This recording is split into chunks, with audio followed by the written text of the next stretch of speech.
على أشرف الأنبياء والمرسلين نبينا محمد وعلى آله وصحبه أجمعين. Ada tugasnya kemarin ya di pertemuan yang lalu.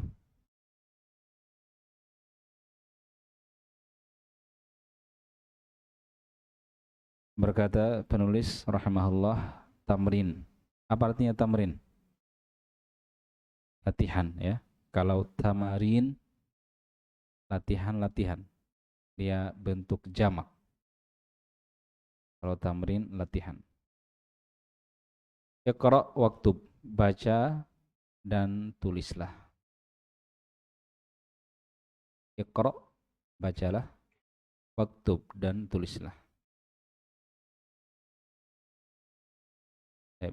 Ini insyaallah yang mau dibaca sudah dipersiapkan di rumah ya. Jadi mudah-mudahan cepat jawab ini. Pak Hidayat, silakan dibaca nomor 1. Ya, yang 13 atau belum semuanya? Belum. Belum dibahas. Hah? Kenapa? Yang mana PR? Semuanya? Saya kira tamrinnya tadi. Bukan tamrin ya? Ya. Mulai dari madzalik. Madzalik, dzalika najmun itu. Dari awal ya? Ya. Jadi waktu itu masih penjelasan tentang itu ya. Jadi, berkata penulis rahimahullah, ad-darsu tsani dzalika. Pelajaran yang kedua adalah dzalika. Coba kalimat ini, madzalika dzalika najmun. Apa artinya itu? Apa itu? Terus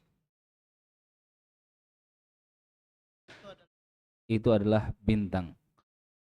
Madzalika dzalika najmun. Ini berapa kalimat di sini? 2 kalimat. Ya, ada kalimat pertanyaan, ada kalimat berupa jawaban. Ya.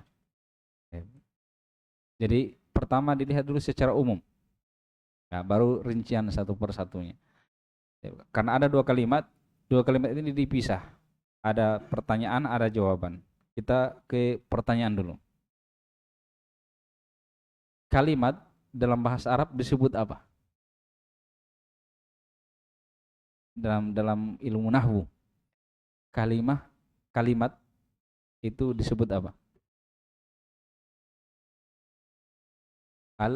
Jumlah atau kalam.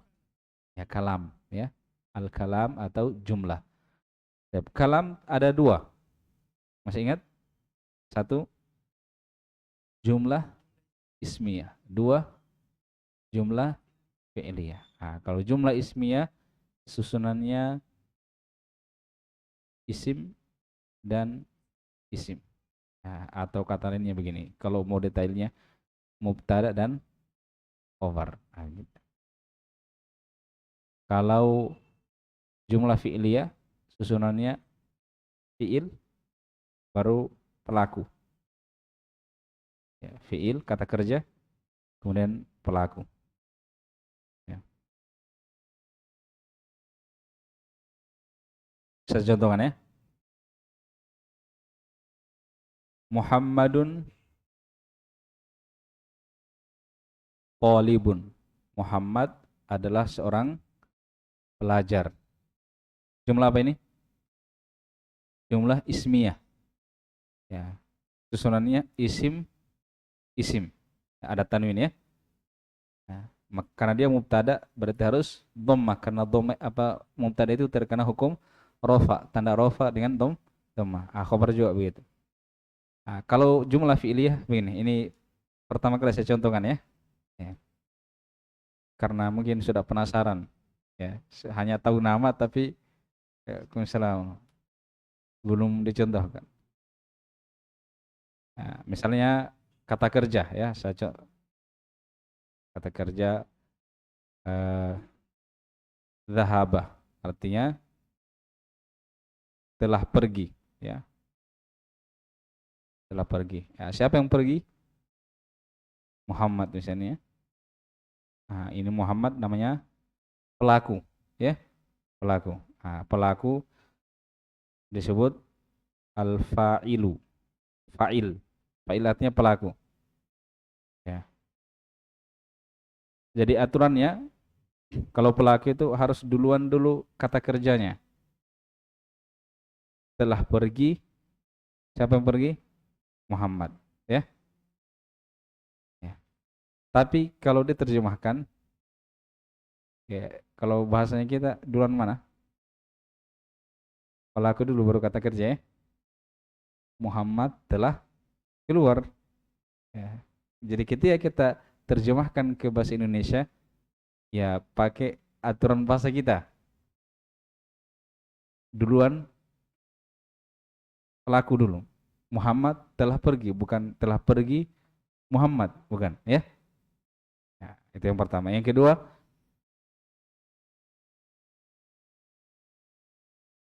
aturan kata kerja fiil dan fa'il. Fa'il itu selalu diakhirkan. Jadi kata kerja dulu baru pelaku. Gitu ya. Ya. Ini jumlah fi'iliyah nih contohnya, ini jumlah fi'iliyah. Nanti akan ditekankan lagi pada tempatnya. Dan sekarang perhatikan di buku madzalika. Madzalika apa itu? Nah, sekarang perhatikan ma ini apa statusnya dia? Ini kan dia kata. Kata itu ada tiga, ada isim, ada fi'il, ada harf. Nah, ma ini apa dia? Hah? Ya dia maksudnya dia isim, fi'il atau harf? Isim. Dari mana kita tahu dia isim?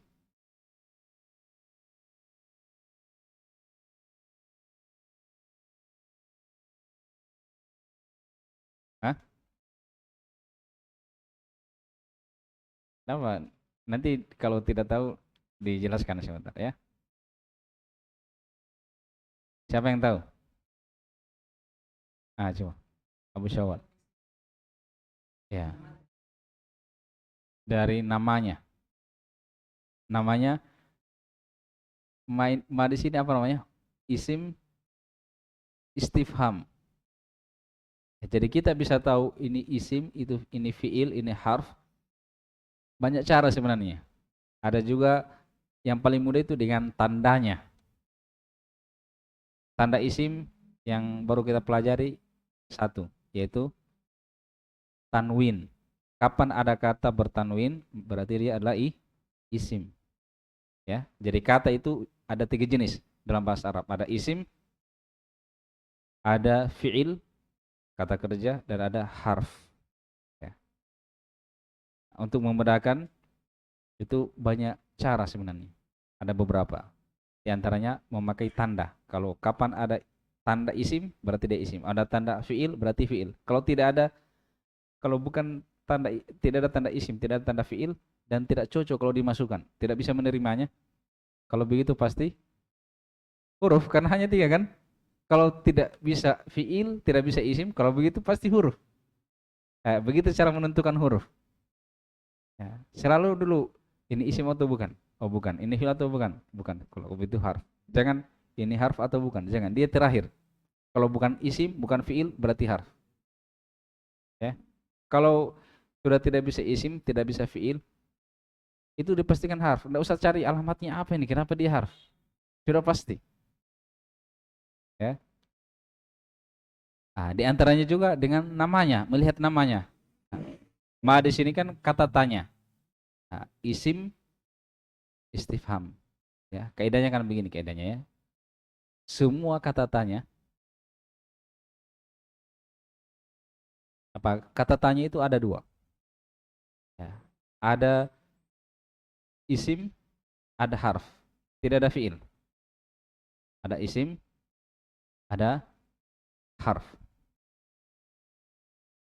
Kalau digabungkan secara keseluruhan, itu namanya adatul istifham. Adatul istifham.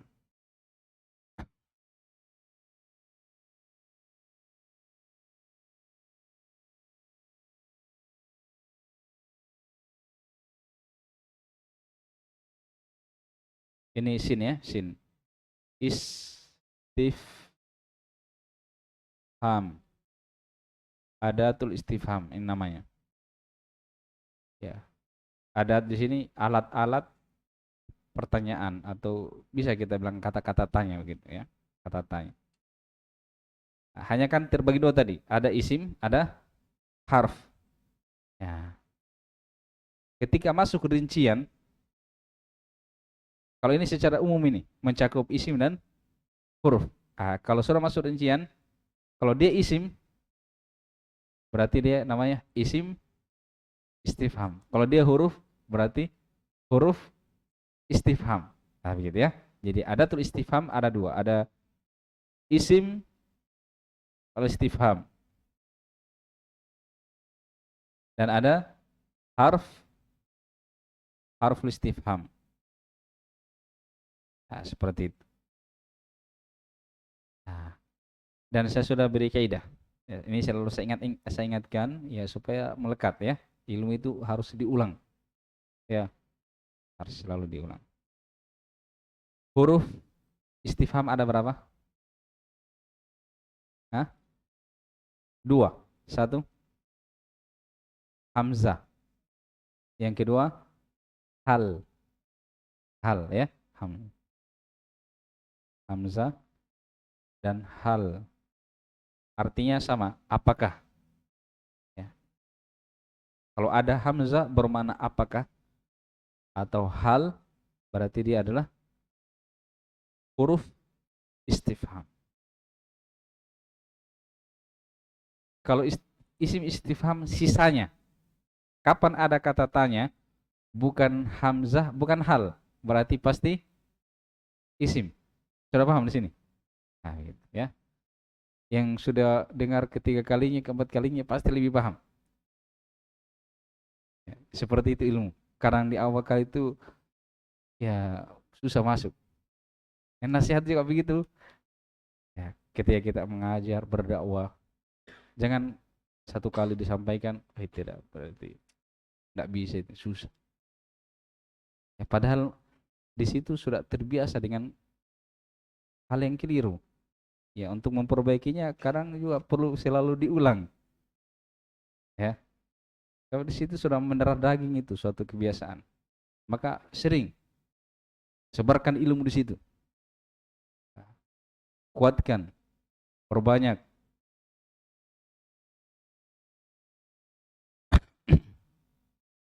Tip. Ma kan kata tanya. Huruf atau isim atau fiil? Nah, ini fiil dibuang, jangan, dia tidak boleh masuk di jawaban sama sekali, pasti salah. Nah, karena dia bukan hamzah, bukan hal, kalau begitu dia adalah isim istifham. Nah, berarti dia isim, ya, karena namanya isim istifham. Namanya isim istifham, namanya itu berarti dia isim. Dzalika apa dia? Isim. Dari mana ditahu? Namanya isim isyarah, kata tunjuk, kata isyarat, ya, kata yang digunakan untuk berisyarat. Ini untuk bersyarat yang jauh ya, itu artinya itu. Satu orang laki-laki. Oke. Jumlah apa ini? Ismiyah, karena isim dan isim. Kalau isim-isim tidak ada kata kerja kan? Berarti jumlah ismiyah. Nah, kalau jumlah ismiyah berarti pasti ada mubtada dan ada khobar. Dan saya ulang lagi sekarang. Asalnya mubtada itu yang di mana? Yang di awal. Nah, khobar itu yang setelahnya. Tapi ada pengecualian. Kadang itu terbalik. Di mana saja itu tempatnya terbalik. Khobar menjadi di depan, yaitu ketika kalimatnya berupa pertanyaan. Itu ada kemungkinan. Jadi bukan pasti juga ya. Ada kemungkinan. Boleh mungkin terbalik. Jadi madzalika ini pertanyaan. Nah, kalau bukan pertanyaan asalnya ini mubtada ya yang di awal. Tapi karena ini pertanyaan, jangan terburu-buru. Memungkinkan terbalik. Kenapa bisa memungkinkan terbalik? Karena andai kata seperti ini asalnya. Dzalika ma. Itu apa? Tapi aturannya begini aturannya. Isim istifham itu harus di awal. Berarti dia harus ditarik ke sini. Jadilah ma dzalika. Itu andai kata ma itu khobar. Ya. Andai kata ma itu adalah khobar. Dzalika adalah mubtada. Dan boleh juga kemungkinannya memang seperti ini. Ma dzalika, ma mubtada, khobarnya adalah dzalika. Jadi mau apa namanya? Dzalika mubtada, khobarnya ma, atau ma itu mubtada, khobarnya adalah dzalika. Ma itu harus selalu di awal karena dia kata tanya. Apa kata? Ya, kata tanya. Kata tanya harus di awal. Ya, berarti di sini ada dua kemungkinan. Mungkin ma dzalika sesuai asal, mubtada, khobar, memungkinkan dia asalnya diakhirkan, tapi karena dia isim istifham harus ditarik ke depan. Nah, berarti butuh dipastikan. Paham sampai di sini? Nah, cara memastikannya, lihat jawaban. Nah, ma dzalika, jawabannya dzalika. Nah, di mana yang disebut di awal? Dzalika sekarang ditarik ke depan.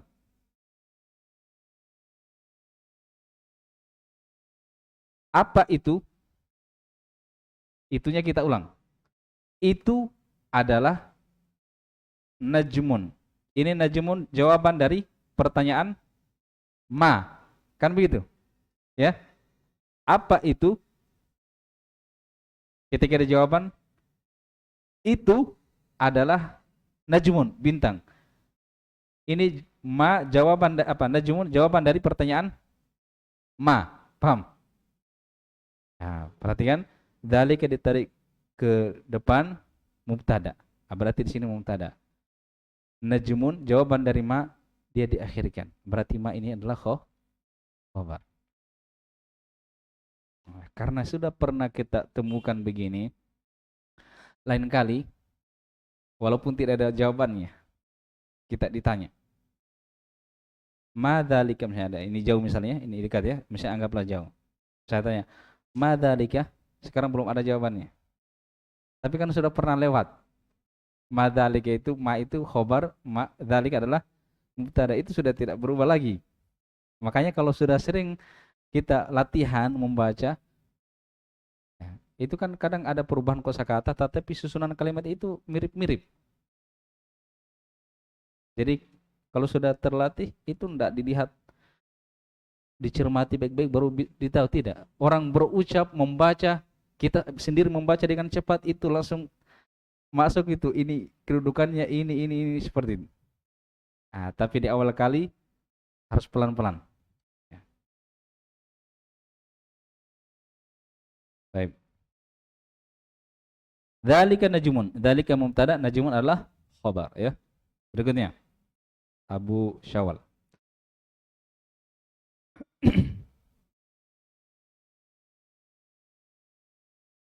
Ya, yang di bawahnya ya. Terus ya. Hadza masjidun wa dzalika baitun.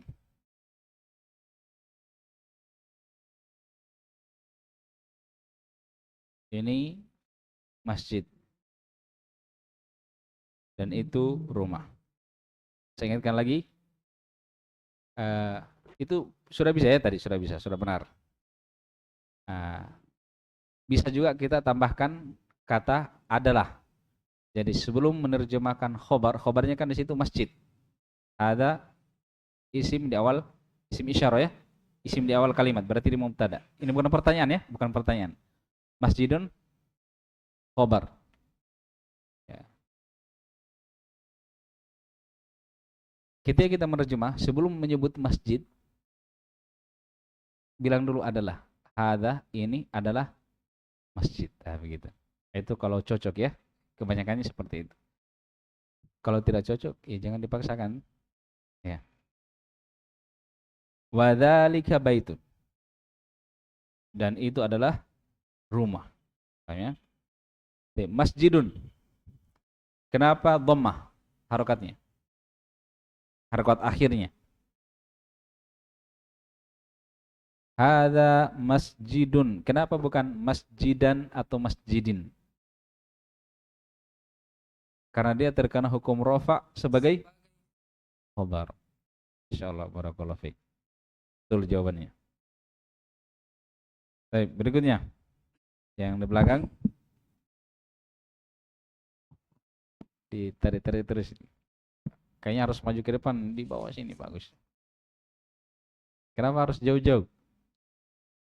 Kipas lagi alasannya kipas ini.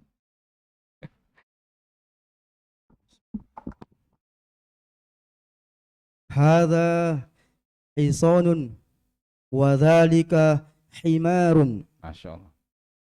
Bagus. Terjemahkan. Ini adalah kuda dan itu seekor keledai. Ya, itu adalah ekor keledai. Ada hisonun. Ini adalah kuda.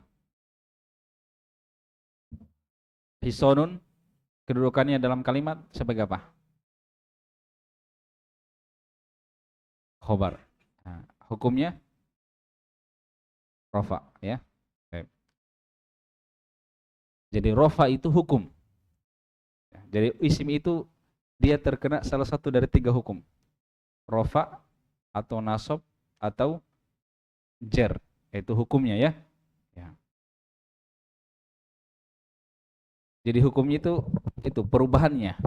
Alamatnya ada yang dhammah kalau rofa, kalau nasab alamatnya fathah, kalau jar alamatnya kasar. Ya. Itu perubahannya. Ada yang perubahan rofa, ada yang nasab, ada yang jar. Masing-masing ada alamatnya. Kata yang terkena, ini pelajaran baru ya. Saya masukkan, perhatikan baik-baik. Kata yang terkena rofa, kata yang terkena hukum rofa namanya marfu. Pernah dengar ya? Nah, itu kata yang terkena rofa. Misalnya begini. Tadi Muhammadun Thalibun. Nah, perubahannya misalnya Muhammadun, Muhammadan, Muhammadin. Nah, perubahan Muhammadun itu perubahan rofa. Dari mana kita tahu? Karena alamat rofa di situ, dom. Ya, Muhammadan. Perubahan apa yang ada? Nasab. Dari mana kita tahu? Alamatnya di situ. Fathah itu alamat nasab. Demikian pula kasroh itu perubahan jar di situ. Hukum jar yang ada.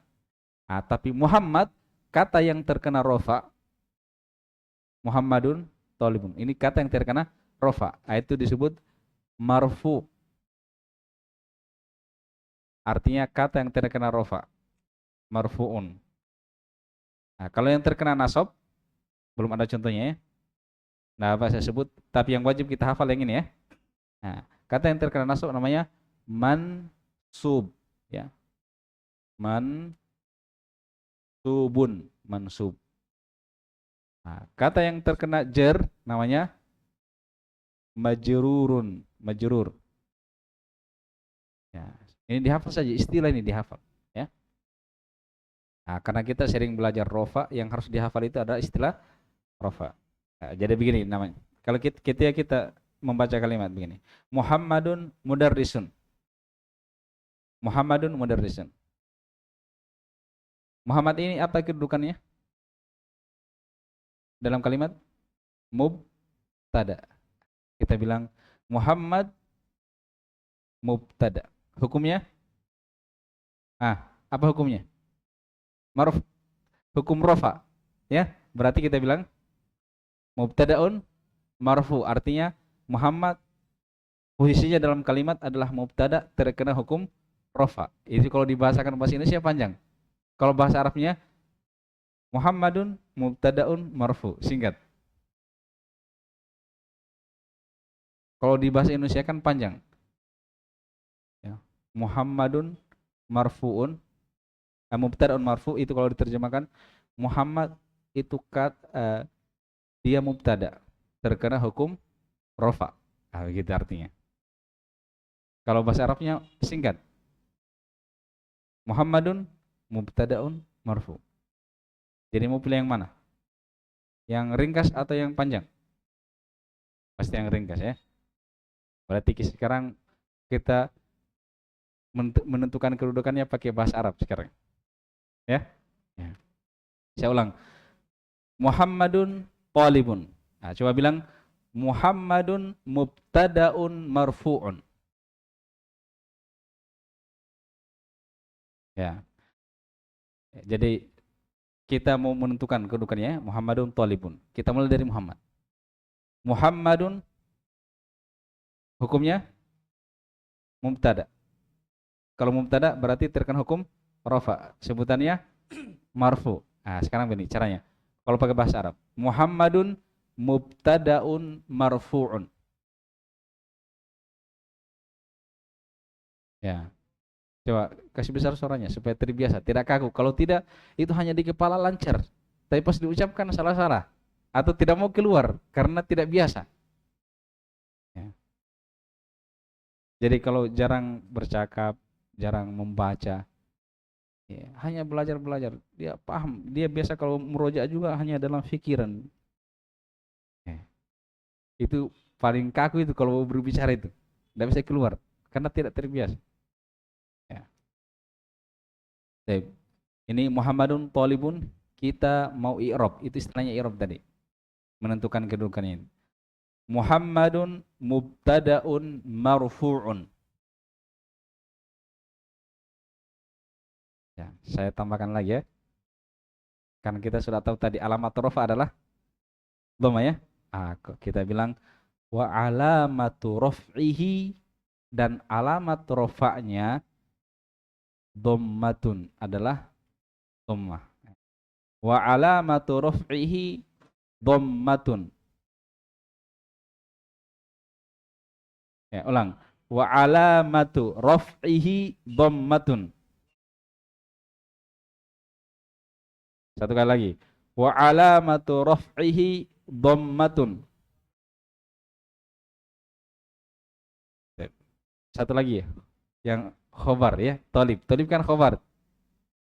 Berarti kita ganti mubtada menjadi khobar. Kalau hukumnya sama, kita bilang talibun khobarul mubtada'i. Khobarnya mubtada. Kita sana khobarnya karena dia mengkhobarkan mubtada tadi. Kita bilang talibun khobarul mubtada'i marfu'un. Coba. Talibun khobarul mubtada'i marfu'un wa alamatu raf'ihi, jangan panjang manya ya, wa alamatu, itu nanti ada, kalau kita belajar nanti itu ternyata beda, kalau panjang itu sama pendek beda arti sedikit ya. Wa alamatu raf'ihi dhammatun. Ya. Ada yang sudah hafal? Ya.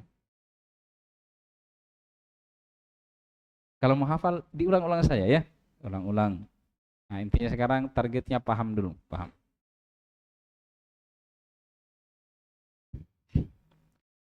Berikutnya, Abu siapa yang ya.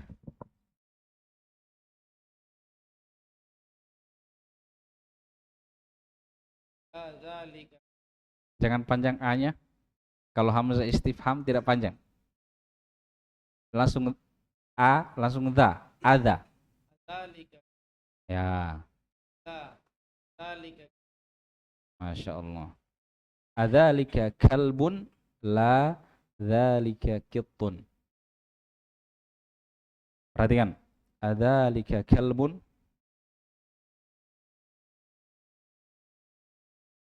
Ini perhatikan. Kalimatnya apa itu? Kalamnya atau jumlahnya, jumlah apa? Adzalika kalbun. Jumlah apa? Ismiyah atau fi'liyah? Hah? Ismiyah. Ya. Jadi nanti semakin lama belajar, semakin paham, nanti semakin keras suaranya kita yang menjawab. Yakin. Tapi kalau awal-awal hanya bibirnya yang bergerak, tapi tidak keluar suara, takut salah. Ya. Adzalika kalbun.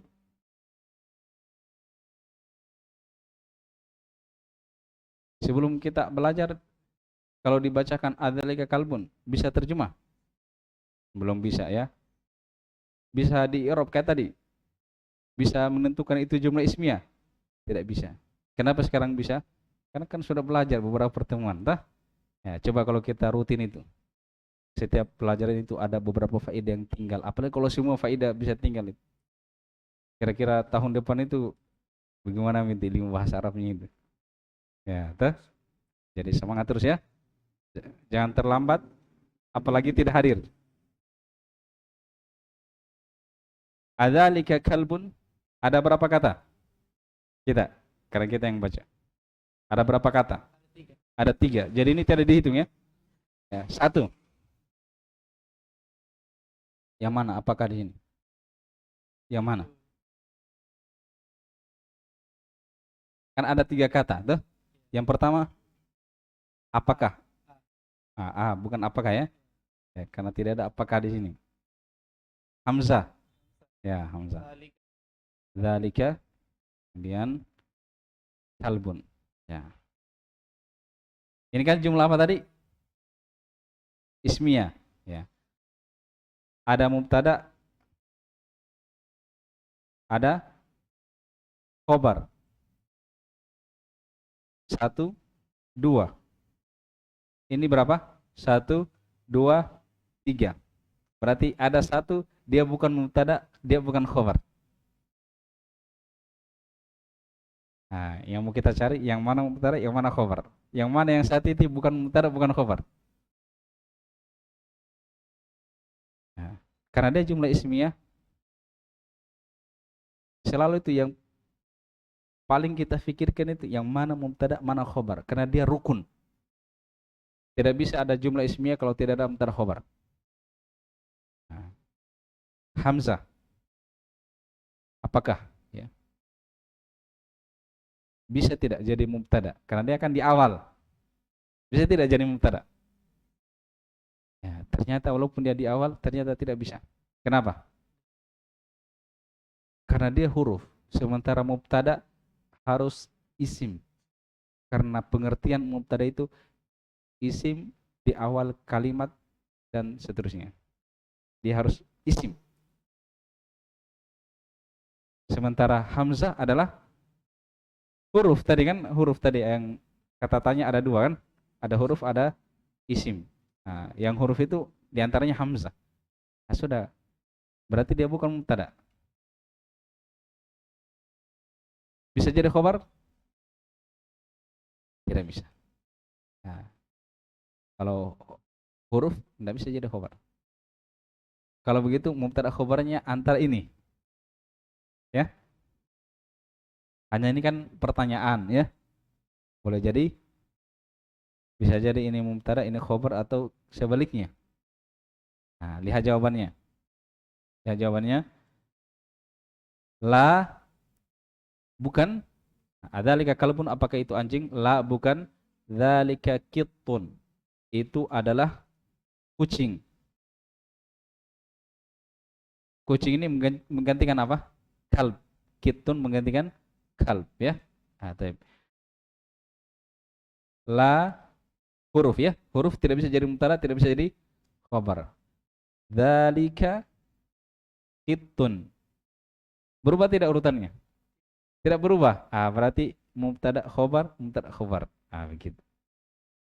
Ya. Satu lagi. Yang di belakang. Bukan. Saya lupa lagi. Silakan. Bukan. Yang di bawahnya. Yang di atasnya itu, yang di atasnya kita baca. Yang gambar ranjang, gambar ranjang. Ya. Baik. Artikan.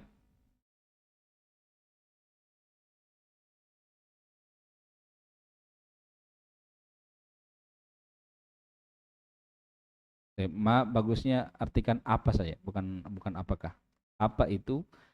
Dzalika sarirun. Itu adalah tempat tidur, ya, ranjang. Jadi kalau hanya tempat tidur misalnya tidak ada ranjangnya, itu bukan sarir ya. Jadi ada orang tidur melantai atau ada kasurnya tapi tidak ada ranjangnya. Makanya bagusnya bilang ranjang ya. Atau apa ya? Bisa sebenarnya tidak salah juga karena tapi tempat tidur mungkin bisa lebih umumnya. Wallahu alam. Mana khobar di sini? Yang di jawaban. Sarirun ya. Coba kita yang bahas Arab tadi. Sarirun bisa lanjut. Sarirun ya, khobarul mubtada'i, khobarnya mubtada itu artinya. Sarirun adalah khobarnya mubtada. Coba dia khobar dari dalik. Dalik mubtada. Hukumnya marfu'un. Khobarul mubtada'i marfu'un. Karena sudah menyinggung marfu berarti harus sebut alamatnya. Wa alamatu raf'ihi, apa alamatnya? Dhammatun. Gitu ya. Mudah sebenarnya itu. Cuma mungkin karena lagi grogi mungkin ya. Ya. Baik. Pelajaran berikutnya yang man hadza wa man dzalik itu dipersiapkan lagi. Karena waktunya sudah habis lewat 5 menit. Sama dianjurkan, belum saya wajibkan, dianjurkan kita pakai bahasa Arab tadi. Ketika kita tentukan kedudukannya, kita jelaskan hukumnya sama alamatnya. Ya? Ya. Betul, Is? Atau ada rekomendasinya sebenarnya? Saya tulis saja mubtada ya. Yang khobarnya kan tinggal diganti saja mubtada tuh. Misalnya Muhammadun Thalibun tadi. Muhammadun Thalibun. Kita bilang Muhammadun mubtadaun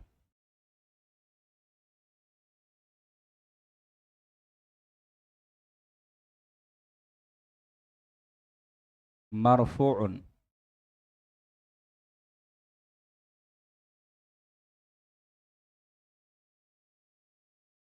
Setelah itu bilang wa alamatu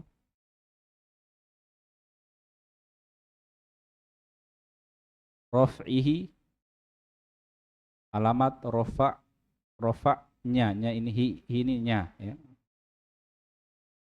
Dhammatun.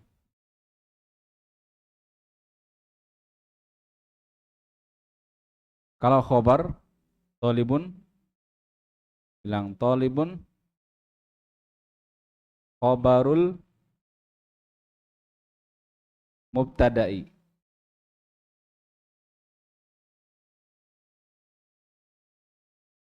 Khobarnya mubtada. Terus marfu'un wa alamatu raf'ihi dhammatun ya, sama. Nanti kalau bertambah pelajaran semakin detail, yang ini ya semakin ada tambahannya begitu, ada tambahannya. Dia terlalu panjang Miss, tapi ada tambahannya. Nah, gitu ya.